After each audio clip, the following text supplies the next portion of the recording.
Hay una piedra. Una losa de basalto negro de menos de 1 metro de altura, guardada en el Museo del Louvre en París. Tiene más de 2500 años. Y grabada en su superficie hay algo que ningún arqueólogo esperaba encontrar. La imagen de una torre escalonada. Masiva. De 7 niveles. Con una figura real de pie frente a ella, señalándola con la mano extendida. Y una inscripción en cuneiforme que dice, sin ambigüedad, sin metáfora, sin simbolismo religioso, que ese rey construyó esa torre. En Babilonia. Durante siglos, la Torre de Babel fue considerada mito. Alegoría. Una historia inventada para explicar la diversidad de lenguas humanas. Hasta que la arqueología cavó en el desierto de Mesopotamia. Y encontró los cimientos. Esto es la historia de la verdadera Torre de Babel. Y de la piedra que lo cambió todo. El relato bíblico de la Torre de Babel ocupa apenas 9 versículos en el capítulo 11 del Génesis. Es uno de los textos más cortos y más densos de toda la escritura. Dice que toda la tierra tenía un solo idioma. Que los pueblos emigraron hacia el oriente y se establecieron en una llanura llamada Sinar. Y que decidieron construir una ciudad y una torre cuya cúspide llegara hasta los cielos. El texto no da nombres. No da fechas. No da medidas. Solo dice que el Señor descendió a ver la ciudad y la torre, y que confundió el lenguaje de todos los habitantes de la tierra y los dispersó desde allí por toda la superficie del planeta. Y que por eso el lugar fue llamado Babel. Porque allí confundió el Señor el lenguaje de toda la tierra. Durante siglos, los historiadores debatieron si ese lugar existió.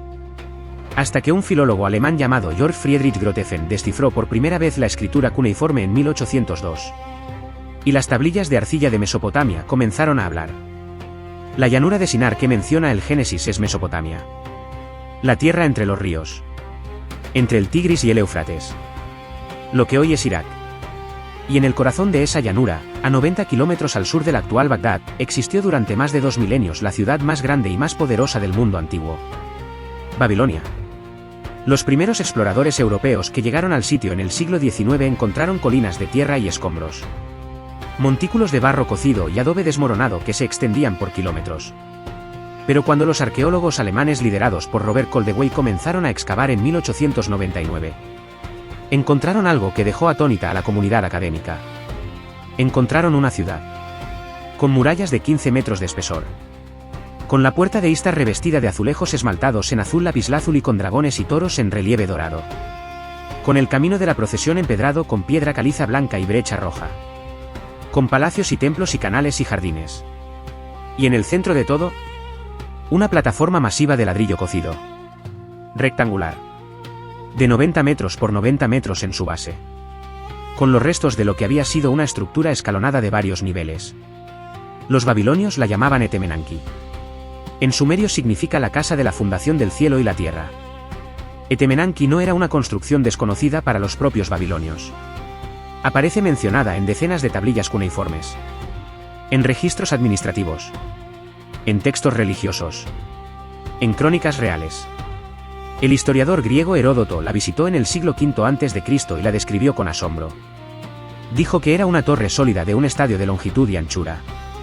Con 8 torres construidas sucesivamente unas encima de otras. Y en la torre más alta, un gran templo. Un estadio griego equivalía a aproximadamente 90 metros. La base que los arqueólogos encontraron mide exactamente 90 metros de lado. Heródoto vio Etemenanki con sus propios ojos. Y la describió con exactitud arqueológica. Pero la pregunta que los investigadores no podían responder era cuándo había sido construida originalmente. ¿Y por quién? Hasta que apareció la estela. La estela de la Torre de Babel fue descubierta en las excavaciones de Babilonia a principios del siglo XX. Adquirida posteriormente por un coleccionista noruego y analizada en detalle por el asiriólogo Andrew George de la Universidad de Londres en 2011, la estela es una pieza de basalto negro de forma irregular, con grabados en ambas caras. En una cara aparece la figura de un rey de pie, con el brazo extendido hacia una construcción escalonada de varios niveles. En la otra cara, una inscripción en cuneiforme. Cuando Andrew George la tradujo, el texto era inequívoco. El rey habla en primera persona. Describe la construcción de Etemenanki. Describe los materiales usados.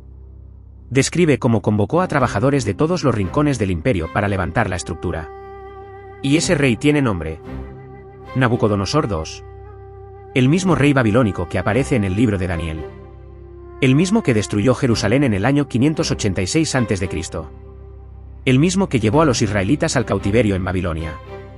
En su propia inscripción, Nabucodonosor describe Etemenanki como una torre cuya cúspide rivaliza con los cielos. Esa frase no es del Génesis. Es de la piedra. Pero Etemenanki no fue construida solo por Nabucodonosor. La arqueología y los textos cuneiformes revelan una historia mucho más larga y compleja. Los primeros registros de una gran torre en el sitio de Babilonia datan del periodo sumerio, más de 2000 años antes de Cristo.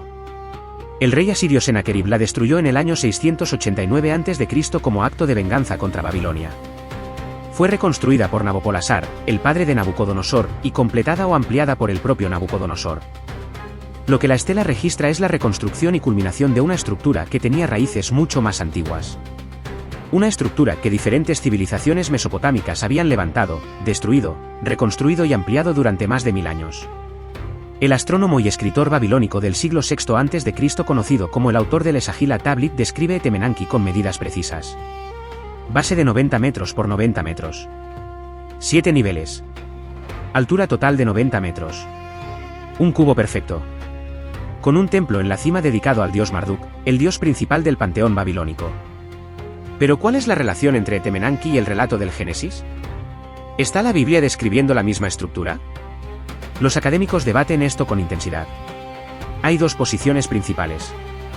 La primera sostiene que el relato del Génesis describe la construcción original de la gran torre de Mesopotamia en el periodo sumerio o acadio temprano, miles de años antes de Nabucodonosor. Una construcción primordial que quedó en la memoria colectiva de los pueblos semíticos y fue transmitida oralmente hasta ser fijada por escrito. La segunda posición es más provocadora. Sostiene que el relato del Génesis fue escrito o editado en su forma final durante el cautiverio babilónico, cuando los israelitas deportados por Nabucodonosor vivieron en Babilonia y vieron Etemenanki con sus propios ojos. Que lo que los escritores bíblicos describieron no era una construcción mítica del pasado remoto. Era la torre que tenían frente a ellos. La torre del rey que los había esclavizado. Y que el relato del Génesis era una respuesta teológica directa a esa realidad. Una declaración de que el poder de Babilonia, por más que tocara los cielos, no era eterno. Ambas posiciones tienen evidencia textual y arqueológica que las sostiene. Y ninguna se excluye mutuamente. Hay un detalle en el relato del Génesis que los arqueólogos encontraron especialmente revelador.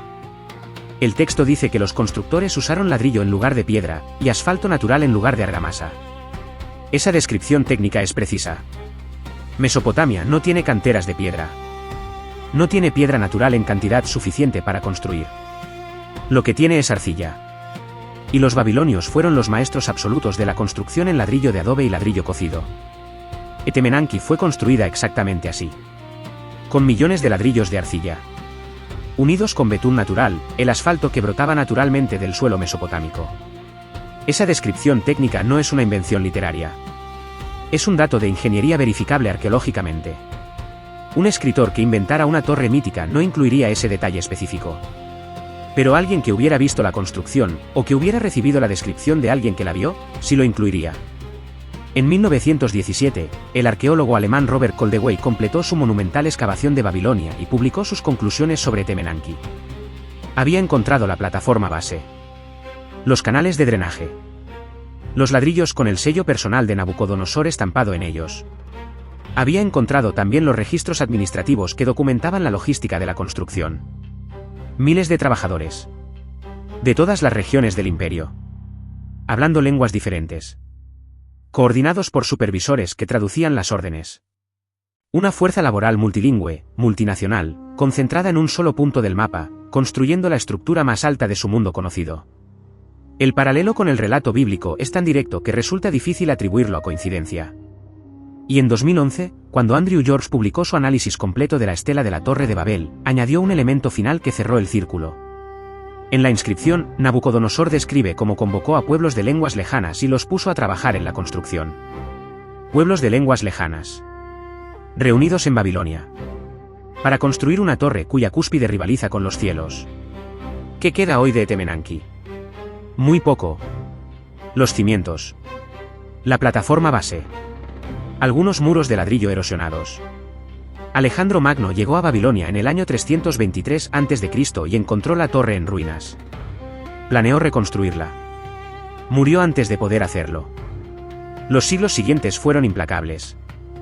Los ladrillos fueron saqueados para construir otras estructuras. El betún fue reutilizado. Las lluvias y las inundaciones disolvieron el adobe. Lo que Heródoto vio en el siglo V a.C. ya no existe. Solo quedan los cimientos. El fantasma de la base. Y la estela. La pequeña losa de basalto negro que un rey mandó grabar para que la posteridad supiera lo que había construido. Un rey que nunca imaginó que su inscripción sobreviviría a su torre. Que la piedra que describía el edificio duraría más que el edificio mismo.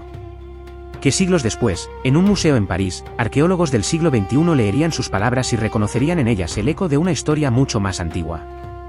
Una historia que había sido contada en otro idioma. En otro libro. Con otro propósito. Pero que describía el mismo lugar. La misma ambición. La misma torre. Hay una pregunta que la arqueología no puede responder. ¿Qué pasó realmente en Babilonia? ¿Hubo realmente una confusión de lenguas? ¿Una dispersión deliberada de pueblos? ¿O el relato bíblico es la memoria teológica de algo más sutil? ¿El colapso de un sistema de organización imperial? ¿La fragmentación de un proyecto de unificación cultural demasiado ambicioso? No lo sabemos. Lo que sí sabemos es que Etemenanki existió. Que fue la estructura más alta de su mundo durante siglos. Que fue construida con ladrillos y betún exactamente como el Génesis describe. Que convocó trabajadores de todas las lenguas del Imperio Antiguo. Que fue destruida. Y reconstruida. Y destruida otra vez. Y que hoy no queda de ella más que polvo y cimientos y una pequeña piedra negra en París. Grabada con las palabras de un rey que quería que su nombre durara para siempre. Y que sin saberlo, lo logró. Pero no de la forma que esperaba. Si este vídeo te hizo pensar, compártelo. Suscríbete. Y cuéntanos en los comentarios, ¿crees que el relato del Génesis describe la misma torre que Nabucodonosor construyó, o algo mucho más antiguo? Nos vemos en el próximo enigma.